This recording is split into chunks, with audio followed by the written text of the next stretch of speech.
Hello नमस्कार बच्चों, मैं हूं मनोज कुमार और स्वागत करता हूं आप सभी का आपके अपने इस प्यारे से और खूबसूरत से यूट्यूब चैनल MS उज्ज्वल शिक्षा पे।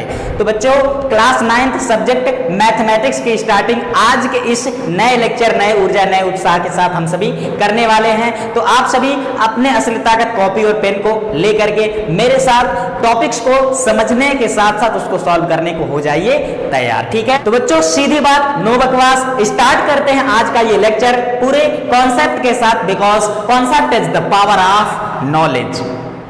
सो बच्चों, आप सभी जैसा कि जानते हैं मैथमेटिक्स का जो पहला चैप्टर है आपका वो है नंबर सिस्टम। क्या? नंबर सिस्टम, जिसको संख्या पद्धति कहते हैं। बच्चों, आइए सबसे पहले हम ये जानने की कोशिश करते हैं कि संख्या पद्धति क्या है और इसके अंतर्गत जो विभिन्न प्रकार की संख्याएं क्या हैं उनका समान इंट्रोडक्टरी या कह सकते हैं इंट्रोडक्शन क्या है। इस इंट्रोडक्शन के बाद प्रश्नावली एक एक सभी प्रश्नों को पूरी तरह से आप क्या कर पाओगे, खात्मा कर पाओगे। बच्चों चलिए ठीक है, बकवास नहीं करते हैं, सीधे स्टार्ट करते हैं आपका मेन टॉपिक या पहला चैप्टर, जिसको हम कहते हैं संख्या पद्धति। क्या कहते हैं? संख्या पद्धति। सो बच्चों, संख्या पद्धति अर्थात नंबर सिस्टम को बहुत ही दमदार लाजवाब तरीके से समझने के लिए आवश्यक और जरूरी ये बात है कि इसकी जो बुनियाद है, इसकी जो आत्मा है, इसका जो बेसिक कॉन्सेप्ट है वो चीज क्लियर होना चाहिए। जैसा कि मैं आपसे पहले ही कह दिया मैंने आपसे कि concept is the power of knowledge. तो संख्याओं की पद्धति या प्रणाली पढ़ने के पहले आपको आवश्यक और जरूरी ये बात है जान लेना कि संख्याएं क्या है, संख्याओं का निर्माण कैसे हुआ है और संख्याएं कितनी प्रकार की हैं। तत्पश्चात हम लोग संख्याओं पर संक्रियाओं अर्थात संख्या प्रणाली को पढ़ेंगे बच्चों। सो चलिए सबसे पहले आप ये जानें कि संख्या का निर्माण जिन छोटे और मौलिक इकाई से हुई है उसको हम लोग क्या कहते हैं बच्चों? अंक कहते हैं। क्या कहते हैं? अंक कहते हैं। और इसको अंग्रेजी में क्या कहते हैं गाइस? तो आंसर है डिजिट्स कहते हैं। क्या कहते हैं लल्ला? डिजिट्स कहते हैं। अब देखिए अंक क्या होता है। जिस तरह से हमारे शरीर की सबसे छोटी इकाई क्या है? कोशिका है। हमारे शरीर की सबसे छोटी इकाई क्या है लल्ला? कोशिका है। अर्थात सूक्ष्म कोशिकाओं से ही बड़े कह सकते हैं अंगों और अंगतंत्र और शरीर का निर्माण होता है। जिस तरह से हमारे मकान के निर्माण में बहुत ही छोटे छोटे कण से मिलकर ईंट बनते हैं, ईंटों से मिलकर के हमारे मकान का निर्माण होता है। तो जिस तरह से मकान का निर्माण अत्यंत सूक्ष्म कणों या कह सकते हैं ईंटों से होता है, शरीर का निर्माण अत्यंत सूक्ष्म कणों या कह सकते हैं कोशिकाओं से हुआ है, उसी तरह से संख्याओं का निर्माण जिन मूलभूत इकाई या कह सकते हैं जिस गणित के चिन्हों से हुआ है बच्चों, उन्हें ही हम लोग क्या कहते हैं? अंक कहते हैं। तो परिभाषा आप लिख सकते हो कि संख्या की मूलभूत इकाई या मौलिक इकाई को ही हम लोग क्या कहते हैं? अंक कहते हैं। या आप ऐसे भी कह सकते हो कि गणित के वे चिन्ह, क्या? गणित के वे चिन्ह जिनसे संख्याओं का निर्माण होता है वे चिन्ह ही दरअसल क्या कहलाते हैं बच्चों? तो इसका जवाब है अंक कहलाते हैं, डिजिट्स कहलाते हैं। और यहां पर मुख्य बात यह है बच्चों कि अंक बेसिकली कितने हैं? 10 अंक है। कितने अंक हैं? 10 हैं। कौन है? ये 0, पहला 0 है, 1 है, 2 3 4 5 6 7 8 9। तो इस प्रकार से इनकी कुल गणना करेंगे तो 1 2 3 4 5 6 7 8 9 10, ये 10 अंक हैं बच्चों। इन्हीं 10 अंकों से मिल करके छोटी से छोटी और बड़ी से बड़ी संख्याओं का निर्माण होता है। क्लियर होता है सबको? चलिए, तो अब अंक के बारे में जानकारी प्राप्त करने के बाद बारी आती है संख्या की। किसकी? संख्या की, जिसको हम लोग क्या कहते हैं बच्चों? नंबर कहते हैं। क्या कहते हैं लल्ला? नंबर कहते हैं। संख्या क्या है, इसकी परिभाषा कैसे लिखेंगे? तो हम लिखेंगे क्या? अंकों के मेल को। क्या? अंकों अर्थात डिजिट्स के मेल, अंकों के मेल, अंकों के समूह को ही हम लोग क्या कहते हैं? संख्या कहते हैं। मतलब कि इनमें से ये जो अंक हैं 2 या 2 से अधिक, 1 या 1 से अधिक अंकों को आपस में क्रम में रखते चले जाइए, बड़ी से बड़ी छोटी से छोटी आपको संख्या प्राप्त होती जाएगी। जैसे 1 और 2 को व्यवस्थित करके लिख दिया तो क्या बन जाएगा बच्चों? 1 और 2 को मिला देने से क्या हुआ? 1 दहाई 2 इकाई यानी 12 बन गया, अर्थात यह एक संख्या है जिसमें कितने अंक हैं? 2 अंक है। इसी तरह से 3 अंकों की संख्या आपको बनानी है, तो इसमें से कोई 3 संख्या ले लीजिए। मान लिया मैंने 1 ले लिया, 0 ले लिया, 2 ले लिया, तो ये हो गया 102। 3 अंकों की यह एक संख्या कहलाती है बच्चों। चलो अगर मैं 9 और 8 को ले लेता हूं तो यह एक 2 अंकों की संख्या बन गई। 8 और 9 को ले लेंगे, इनका क्रम स्थान बदलने से जो संख्या का परिमाण है बच्चों वो बदल जाता है, और इस कॉन्सेप्ट में बहुत से क्वेश्चन आपको 9th और 10th में देखने को मिलेंगे। क्लियर है सबको? तो इस तरह से हम लिख सकते हैं कि अंकों के मेल या अंकों के समूह या अंकों के समुच्चय को ही हम लोग क्या कहते हैं बच्चों? संख्या कहते हैं, जैसा कि आपके सामने ये दिख रहा है। कभी कभी छोटे वाले क्लासेस जैसे 6 वगैरह की बुक में कभी आपको ऐसा भी मिल सकता है कि कितनी वस्तुएं हैं, क्या कितनी वस्तुएं हैं, इस तथ्य की जानकारी हमें जिस किसी तर्क से होता है उसे ही हम लोग क्या कहते हैं? संख्या कहते हैं। क्लियर होता है सबको? चलिए अब संख्याओं में सबसे पहले प्रकार की जो संख्या है बच्चों वो है कौन? प्राकृतिक संख्या। कौन है लल्ला? प्राकृतिक संख्या, जिसको अंग्रेजी में कहते हैं नेचुरल नंबर। क्या कहते हैं लल्ला? Natural number. क्या है ये? देखिए इसको। नेचर में अर्थात प्रकृति में अगर किसी भी वस्तु की हमें गणना करनी है, गिनना है, तो उसके लिए हम किसी न किसी संख्या का इस्तेमाल करेंगे। जैसे मैं आपसे कह दूं बच्चों कि आप अपने क्लास में विद्यार्थियों की संख्या गिनिए, या आपके अपने स्कूल में टीचर्स की संख्या कितने हैं, या आपके स्कूल में कितने कमरे हैं, या कह दें आपके परिवार में कितने सदस्य हैं, या कह दें आपके कितने फ्रेंड हैं, कितने मित्र हैं। तो इन सब की जानकारी हमें जिस किसी तर्क से होगी बच्चों, वह जो संख्या है उस संख्या को हम लोग प्राकृतिक संख्या कहते हैं। यानी प्रकृति में उपस्थित किसी भी संख्या को गिनने के लिए हम जिस तर्क का इस्तेमाल, जिस संख्या का इस्तेमाल करते हैं उसे हम लोग क्या कहेंगे बच्चों?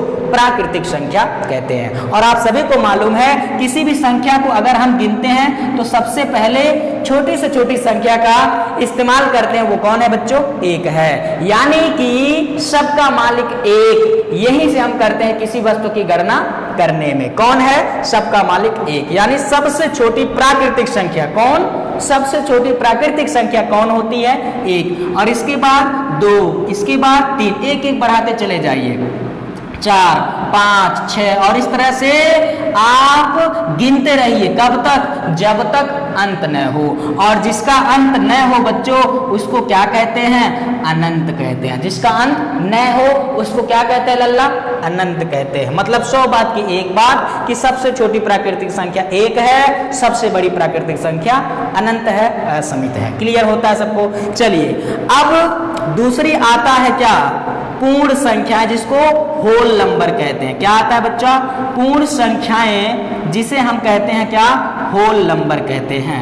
अब ये जो प्राकृतिक संख्याएं हैं, जैसे हम गिनते चले गए 1, 2, 3, 4, 5, 6, 7, 8, इस तरह से गिनते चले आए। जब 10 आया या 100 आया या 101 आया, इन संख्याओं 10, 100, 101 आदि संख्याओं को जब लिखने की आवश्यकता पड़ी तो कैसे लिखा जाएगा? ये जो प्राकृतिक संख्या है सिर्फ इनकी सहायता से हम 100 या 101 या 1000 को नहीं लिख सकते। क्यों? क्योंकि इसके लिए हमें किसकी आवश्यकता है? शून्य की, 0 की। अर्थात प्राकृतिक संख्याओं में 0 है ही नहीं। अब प्राकृतिक संख्याओं में 0 है ही नहीं तो ये पूर्ण संख्या नहीं है। अब ये पूर्ण कब होगा? जब इसमें हम 0 को शामिल कर लेंगे। मतलब ये कि अगर हम प्राकृतिक संख्याओं में शून्य को मिला लें, ध्यान रखना, अगर हम लोग प्राकृतिक संख्याओं में शून्य को मिला लें, शामिल कर लें, तब ये संख्याएं क्या हो गई? पूर्ण हो गई। और इसे हम कहते हैं क्या? पूर्ण संख्याएं। मतलब प्राकृतिक संख्याओं में शून्य को मिला लीजिए। प्राकृतिक संख्याएं हैं, इसमें शून्य को मिला लीजिए, था शून्य हो गया 1, 2, 3, 4, 5, 6, और इस तरह से क्या हो गया बच्चों? ये जो संख्याओं का समूह है ये क्या कहलाएगा? पूर्ण संख्याएं। तो आई होप आप लोग को समझ में आ गया होगा कि प्राकृतिक संख्याओं में शून्य को शामिल कर लेने से अब जो नई संख्या का समूह बना है उसको हम लोग होल नंबर अर्थात पूर्ण संख्याएं कहते हैं। मजे की बात यहाँ सबसे छोटी पूर्ण संख्या कौन है? 0 है, अंडा है। और सबसे बड़ी संख्या, सबसे बड़ी पूर्ण संख्या कौन है बच्चों? तो वो अनंत है, जैसा कि प्राकृतिक में था। बोलो बात समझ में आया? चलो इसको मिटाते हैं, आगे चलते हैं। तीसरा है बच्चों पूर्णांक संख्याएं। क्या? पूर्णांक संख्याएं, ठीक है, जिसको इंटीजर नंबर कहते हैं। पूर्णांक संख्याएं क्या हैं कि शून्य से छोटी तथा शून्य से बड़ी। शून्य से बड़ी कौन? +1, +2, +3, +4 आदि, तथा शून्य से छोटी -1, -2, -3 आदि जो संख्याओं का समूह मिल रहा है आपको, इन्हें हम कहते हैं पूर्णांक संख्याएं। मतलब शून्य से छोटी यानी माइनस वाले, शून्य से बड़ी यानी प्लस वाले, तथा शून्य भी। तो शून्य से छोटी तथा शून्य से बड़ी और शून्य सहित सभी जो संख्याओं का समूह है बच्चों, हम इसे क्या कहते हैं? पूर्णांक संख्या कहते हैं। लल्ला, क्या कहते हैं? पूर्णांक संख्या कहते हैं। अब ये जो शून्य से बड़ी प्राकृतिक धन पूर्णांक संख्या, प्राकृतिक संख्या ये धन है तो इसको हम प्राकृतिक धन पूर्णांक संख्याएं कहते हैं, या लिख लेंगे क्या? ये शून्य से बड़ी जो संख्याएं हैं इन्हें हम धन पूर्णांक संख्या कहते हैं, और ये जो छोटी हैं अर्थात माइनस वाले हैं इन्हें हम क्या कहते हैं बच्चों? तो इसका आंसर है ऋण पूर्णांक संख्याएं कहते हैं। जबकि शून्य क्या है? एक शून्य पूर्णांक संख्या है। तो कभी पूर्णांक की बात आएगा 9th में 10th में या आगे कभी भी आए इंटीजर या पूर्णांक नंबर की, तो याद रखेंगे 0 से छोटी सभी माइनस वाले, 0 से बड़ी सभी प्लस वाले, तथा 0 भी। ये जो संख्याओं का समूह है बच्चों, इसको हम लोग कहते हैं क्या? पूर्णांक संख्या। चौथे प्रकार की जो संख्या है वो क्या है? चौथे प्रकार की संख्या लिख सकते हैं सम संख्या। क्या बच्चों? सम संख्या, जिसको हम इवन नंबर कहते हैं। सम संख्याएं ऐसी संख्याओं का समूह होता है बच्चों जो 2 से पूर्णतः विभाजित हो जाए। किससे? 2 से पूर्णतः विभाजित हो जाए, जैसे 2, 4, 6, 8, 10 आदि। ये क्या है बच्चों? सम संख्याएं हैं जो 2 से पूर्णतः विभाजित होती हैं। इस चीज को आप हमेशा ध्यान में रखेंगे। बोलो, बात समझ में आया? पांचवा होता है क्या? विषम संख्याएं, ऑड नंबर जिसको कहते हैं, विषम संख्याएं। अब विषम संख्याएं क्या हैं? तो हम कहेंगे जो 2 से विभाजित हो गई वो सम संख्या है, और जो 2 से विभाजित नहीं हुई वो क्या है बच्चों? विषम संख्या। जैसे 1, 3, 5, 7, 9 आदि, ये क्या है बच्चों? विषम संख्याएं हैं। इस चीज को हमेशा अपने दिल, दिमाग, मन, मस्तिष्क और रोम रोम में बसा लेना। बोलो, बात समझ में आया? चलिए, छठवें प्रकार की संख्या क्या है उसको लिखते हैं। छठवें प्रकार की जो महत्वपूर्ण संख्या है बच्चों वो है भाज्य संख्या। क्या? भाज्य संख्या। भाज्य संख्या क्या होती है? जी हाँ, वे संख्याएं जो एक और स्वयं के अलावा अन्य संख्याओं से भी पूरी की पूरी विभाजित हो जाती हैं, कट जाती हैं बच्चों। ऐसी संख्याओं को हम लोग क्या कहते हैं? भाज्य संख्या कहते हैं। जैसे 4 एक भाज्य संख्या है, क्योंकि 4 जो है 4 से भी कटेगा, 1 से भी कटेगा, और इसके अलावा अन्य संख्या 2 से भी कटेगा। जो 6 है, 6 भी एक भाज्य संख्या है, क्योंकि 1 से कटेगा, स्वयं से कटेगा, और इसके अलावा 2 से भी कटेगा, 3 से भी कटेगा। तो इसके अलावा 8 ये भी क्या है बच्चों? भाज्य संख्या है। 9, 10, 12 ये क्या है बच्चों? भाज्य संख्याएं हैं, क्योंकि एक और स्वयं के अलावा अन्य तीसरी संख्याओं से भी क्या होंगे? ये पूर्णतः विभाजित हो जाएंगे। ठीक है, चलिए अगला और इंपॉर्टेंट आता है बच्चों अभाज्य संख्याएं। क्या? अभाज्य संख्याएं। अभाज्य संख्याएं क्या होती है लल्ला? इस चीज को बहुत ध्यान से देखिएगा, बहुत जरूरी है, बहुत इंपॉर्टेंट है। अभाज्य संख्याएं बच्चों वे संख्याएं होती हैं जो सिर्फ 1 से विभाजित होती हैं और अपने आप से विभाजित होती हैं। ऐसी संख्याओं को हम लोग कहते हैं क्या? अभाज्य संख्याएं। क्या? अभाज्य संख्याएं। और सबसे छोटी जो अभाज्य संख्या वो कौन है? 2 है, जो सिर्फ 1 से कटेगा और अपने आप से कटेगा। इसके बाद 3 है, 5 है, 7 है। क्या 9 हो सकता है अभाज्य संख्या? तो आंसर है कतई नहीं सर, 9 अभाज्य संख्या नहीं होगा, क्योंकि यह स्वयं और 1 के अलावा अन्य संख्या जैसे 3 से भी क्या होगा? कट जाएगा। 11 हो सकता है बच्चा लोग, 13 हो सकता है, 17 हो सकता है आदि, आप इसको लिख सकते हैं। तो आई होप आप लोग को अभाज्य संख्या क्या है ये भी पूरी तरह से समझ में आ गया होगा। फटाफट स्क्रीनशॉट ले लीजिए। अब हम चलते हैं आगे, ले लीजिए। अब चलिए बच्चों, प्रश्नावली एक एक में जो थोड़ा सा टॉपिक होता है वो इस पर होता है कि जैसे कोई एक पूर्णांक संख्या, मान लिया जाए 2, दो एक पूर्णांक संख्या है, किसी भी पूर्णांक संख्या की अगली जो पूर्णांक संख्या या अनुवर्ती या क्रमानुयायी जो पूर्णांक संख्या है निकालने के लिए उसमें हम एक जोड़ देते हैं। मतलब 100 बात की एक बात, किसी भी पूर्णांक की संख्या, किसी भी पूर्णांक संख्या की अगली पूर्णांक संख्या निकालने के लिए उसमें हम एक जोड़ देते हैं, तथा किसी भी पूर्णांक संख्या की पहले वाली पूर्णांक संख्या निकालने के लिए उसमें से हम एक घटा देते हैं। बच्चों ये हमेशा ध्यान में रखेंगे। तो पूर्णांक संख्याओं की अगली पूर्णांक संख्या निकालना है तो एक जोड़िए, और पहले वाली निकालना है तो एक घटाइए। ये बात तो सबको मालूम है। चलिए, अक्सर बच्चे कंफ्यूज होते हैं सम और विषम वाले में। देखिए, दो एक मान लिया जाए 4 1 क्या है बच्चों? सम संख्या। ये क्या है? 4 सम संख्या है।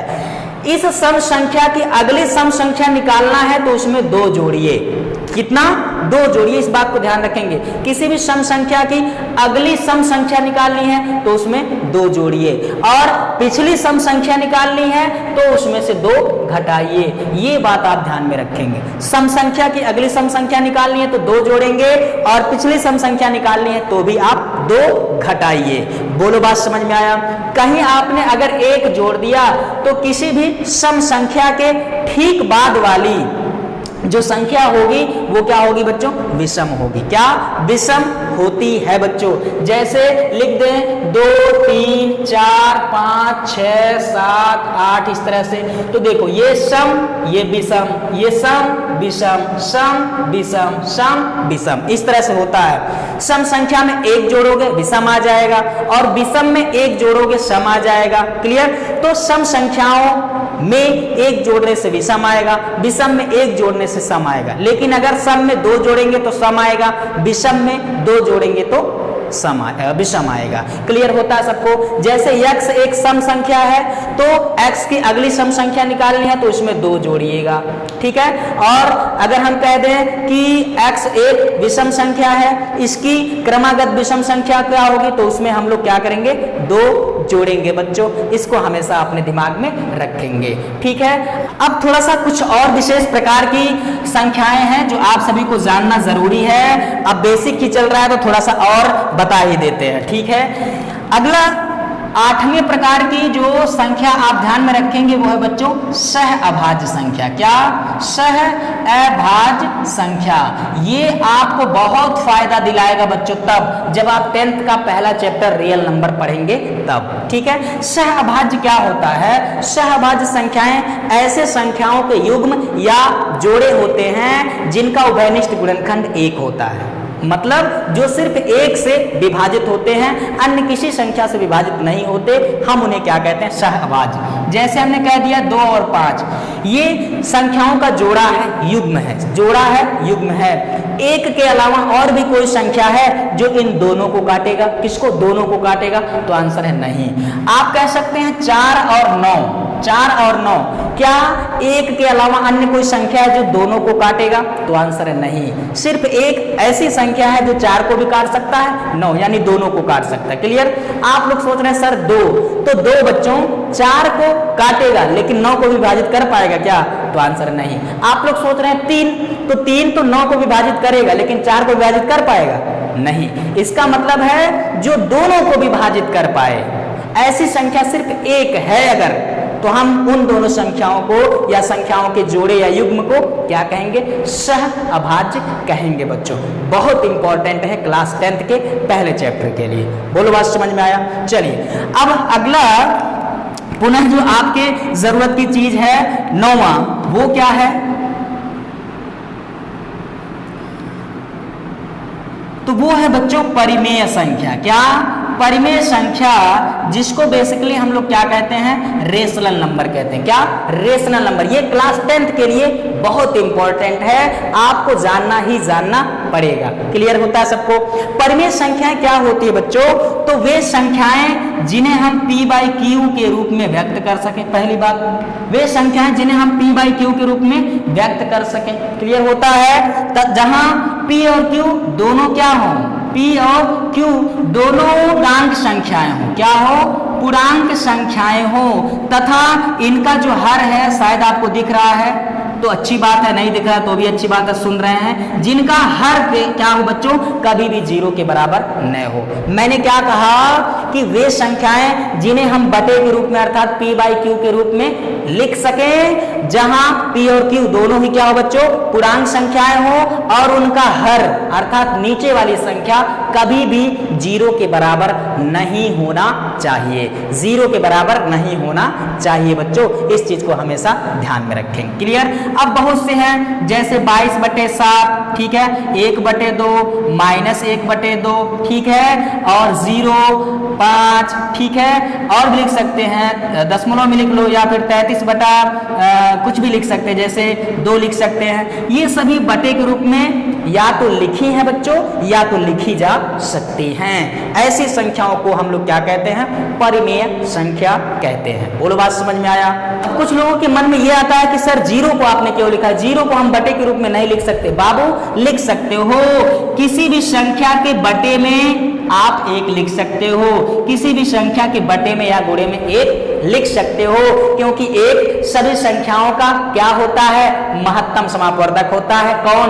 सबका मालिक 1। कौन बच्चों? सबका मालिक 1। 10वां जो इंपॉर्टेंट है जिसे आप ध्यान में रखेंगे बच्चों, वो कौन है? तो इसका जवाब है अपरिमेय संख्या। कौन लल्ला? अपरिमेय संख्या। ठीक है, इस चीज को ध्यान में रखेंगे। अपरिमेय संख्या जिसको कहते हैं इर्रेशनल नंबर। क्या? Irrational number. अपरिमेय संख्याएं वे होती हैं बच्चों जिन्हें हम p/q के रूप में व्यक्त नहीं कर सकते।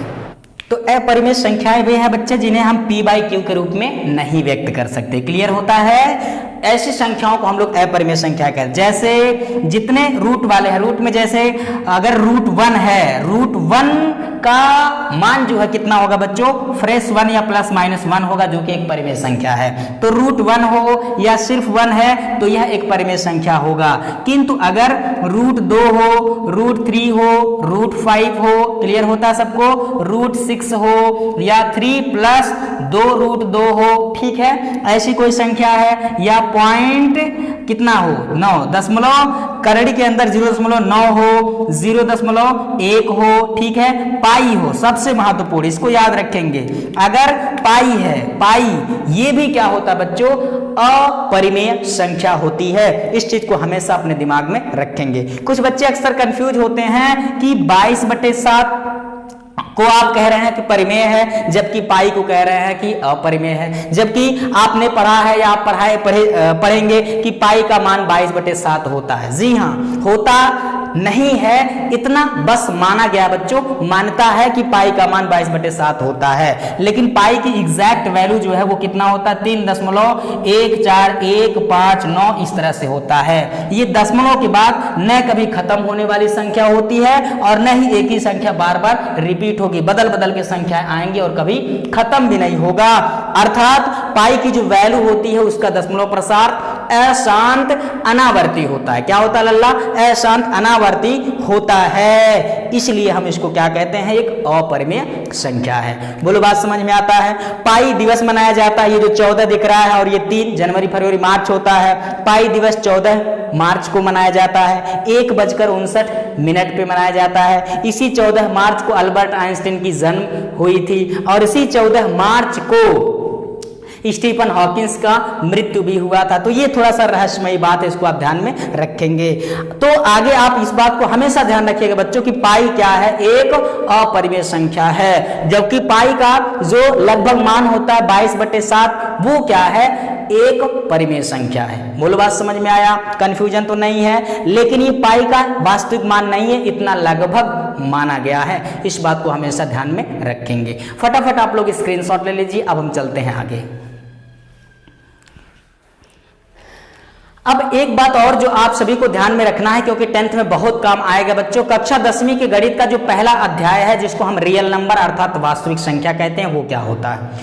जितने परिमेय संख्याएं होती हैं और अपरिमेय संख्या होती हैं, सभी परिमेय और अपरिमेय संख्याओं के समूह को मिलाने से या मिलने से बनता है क्या, वास्तविक संख्याएं। यानी वास्तविक संख्याएं, सभी परिमेय संख्याएं वास्तविक होती हैं, सभी अपरिमेय संख्याएं भी वास्तविक होंगी। यानी वास्तविक संख्या जो है परिमेय और अपरिमेय का समूह होता है। यानी परिमेय और अपरिमेय को मिला दीजिए तब जो संख्याओं का समूह बनेगा बच्चों, इसको एक अलग नाम से जानते हैं जिसको रियल नंबर अर्थात वास्तविक संख्या कहते हैं। क्लियर?